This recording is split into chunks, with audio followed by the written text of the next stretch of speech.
1 Coríntios 3, versículo 1 ao 2, aqui você usou a versão NVT. Irmãos, quando estive com vocês, não pude lhes falar como as pessoas espirituais, mas como se pertencessem a este mundo ou fossem criancinhas em Cristo.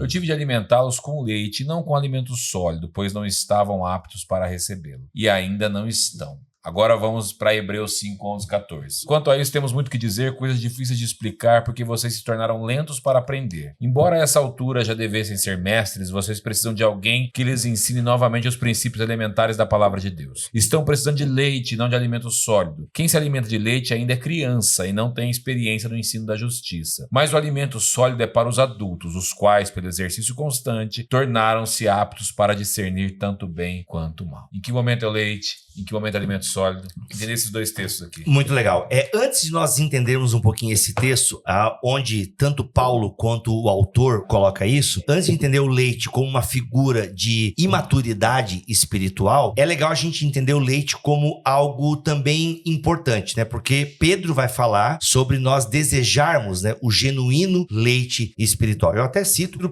Pedro 2,2, tá? Isso. Ou seja, esse leite espiritual que Pedro está falando ali, dentro do contexto da primeira carta, é a presença de Deus, é a palavra de Deus. Então Pedro está dizendo, olha, desejem, né, genuinamente o leite espiritual. Como a criança deseja o leite materno, e é algo vital, e a criança ela deseja aquilo porque ela sabe que é vital. Então Pedro está falando, olha, desejem profundamente, sabe, desejem o genuíno leite espiritual. Então, primeiro ponto, o leite é essa figura da presença de Deus e da palavra de Deus. Já Paulo e o autor aos Hebreus, ele utiliza o leite aqui como uma infantilidade.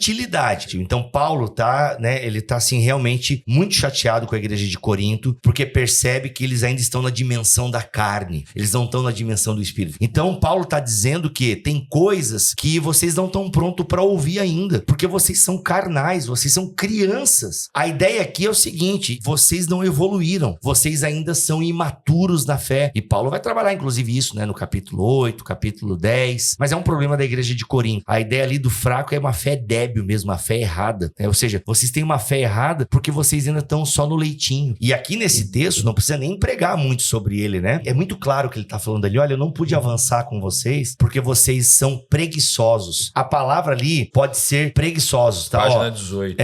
Coisas difíceis de explicar, porque vocês se tornaram lentos para aprender. A preguiça, ela pode ser caracterizada como vocês não estão afim, velho. Paulo vai falar, olha, gente, eu preciso dar comida sólida para vocês, mas não posso, porque vocês não avançam, vocês são carnais. Então, eu cito esses dois textos aqui justamente porque nós precisamos despertar o interesse para um ensino teológico robusto, preocupado com a tradição, uma fé que pensa, sabe? A gente precisa ter essa preocupação. E se a gente não tem o alimento sólido, a gente não consome uma teologia saudável, isso está indicando o que para nós? Que nós não amadurecemos a nossa fé. Indica, inclusive, que nós não estamos preparados para discernir o que é bom e o que é mal. E isso explica muito da confusão que a gente tem hoje em dia, porque nós temos muitas teologias sendo pregadas, muita gente falando muita coisa na internet. E pode causar confusão na cabeça E das causa pessoas, confusão. Né? Então, como é que você não vira refém de más teologias? Como você consegue avaliar uma boa teologia ao mesmo tempo que entende que ela não é a sua, mas você reconhece que ali tem uma boa teologia? Quando você começa a consumir alimento sólido.